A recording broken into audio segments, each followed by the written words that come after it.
అప్పుడు నేను నీకు చెప్తా అని చెప్తాను. అప్పుడు శిష్యుడు గురువు గారి దగ్గరికి వచ్చిన తర్వాత శిష్యుడు చేసుకున్న తర్వాత శిష్యుడు ఎట్లుండాలంటే సతి పొరుగురికి పోయిన పతిరాకడ గోరినట్లు భావములోనన్ మతిమంతుడు సచ్చిష్యుడు సతతము గురు రాక గోరు సత్యము వినరా వాణి తోటి సాటెవు వారనారా ఇదు నీ రాకడను స్నేహితుడు గోరిన ఎట్లు అతి దారిద్రుడు ద్రవ్య తతిరా గోరిన ఎట్లు సత్యము వినరా వాణి తోటి సాటెవు వారనరా. అట్లుండాలి శిష్యుడు అంటే. సతి పొరుగురికి పోయిన పతిరాకడ కోరినట్లు, పొరుగురికి పోయిన భర్త అయ్యో సాయంత్రం 5 అయింది 6 అయింది ఇంకొస్తలేడని ఇంటి పనులన్నీ చూసుకుంటా ప్రత్యేకము మన తోవైపు ఏ విధంగా చూస్తుందో సతి పొరుగురికి పోయిన పతిరాకడ కోరినట్లు, నా పతి ఎప్పుడు వస్తాడని ఎదురు చూసినట్టు అట్లా మతిమంతుడు సచ్చిష్యుడు మంచి సచ్చిష్యుడు అయితే సతతము గురు రాక గోరు సత్యము వినరా. ఇట్లుండాలరా. ఇతుని రాకడ సత్యము వినరా. వానితోటి సాటి ఎవరనరా, వానితోటి ఇంకెవడరా సాటి. ఇతుని రాకడను స్నేహితుడు కోరినట్లు. ఇద్దరు ఫ్రెండ్స్ ఉంటే ఇంకొకడు వేరే ఊరికి ఒక్కరోజు పోతే ఇంకేం మనసు రావట్లేదు.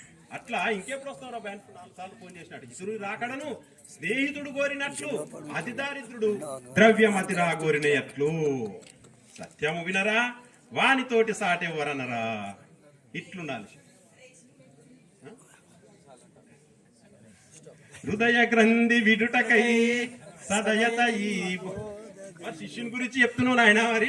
మరి గురు సగలేది. హృదయ గ్రంథి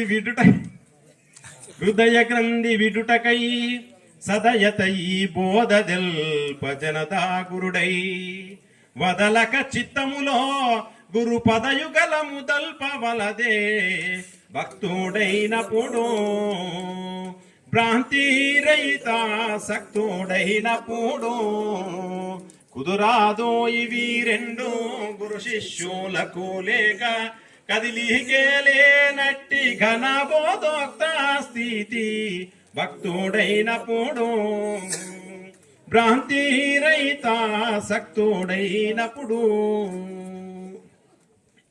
మరి గురువుగారు హృదయ గ్రంథి వీటకై ఆ యొక్క శిష్యుని యొక్క పరితాపం, వాని యొక్క హృదయ గ్రంథి అంటే మాననటువంటి ఉంటుంది కదా, వానికి జనన మరణ విధమానుటకై వచ్చింది కదా, అది మాన్పడానికి గురుగారి దగ్గరికి వాని బాధపడలేకని వచ్చే. హృదయ గ్రంథి విడుటకై సదయత ఈ బోధ తెల్ప జనదాగురుడై. శిష్యుని చేసుకుంటే అయిపోతుందా, పోకూడదా అని దగ్గరికి? మరి గురువుగారు పోవాలి. మరి పోతే మరి శిష్యుడు ఎట్లుండాలి?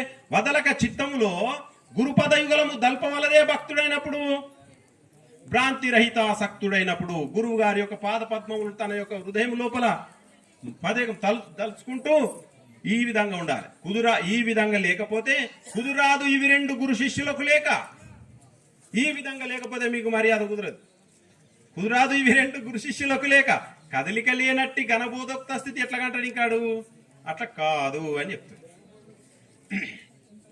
అట్లనే తర్వాత నా కొరకు కష్టపడితిరి గురుదేవా, నా కొరకు కష్టపడితిరి మీకై మీరిటకు వచ్చి మిము పొగుటుట కాక కోదరి ఏషుండో పడా కార్యము నా తరం అచల మనస్కా.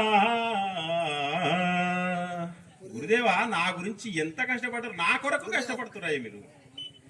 నన్ను ఈ సంసార సముద్రం నుంచి ఎత్తి దాటించడానికి మీరు నా కొరకు కష్టపడితిరయ్యా.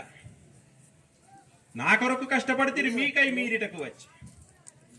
నేను పిలువకున్నాను, మీరు వచ్చిరు గురుదేవ, నేను మీ దగ్గరికి వచ్చాను అంతేగాని నా కొరకు కష్టపడితిరి మీకై మీరిటకు వచ్చి మేము బొగుటానికి కాకోదరేషుండోపడు. కాకోదరేషుడు అంటే 2000 నాల్కలున్నట్టి కన్న దర్వీకరై స్వామికైనన్ వశంబే. ఆ 2000 నాల్కలున్నటువంటి 1000 పడగల శేషునికి కూడా, అలాంటి శేషునికి కూడా అసలు తరమైతుందా? తరమే కాలేదు. నాతోనేమైతుంది గురుదేవా? అచల మనస్క. జై బోలో సద్గురు ప్రభు మహారాజ్ కి జై.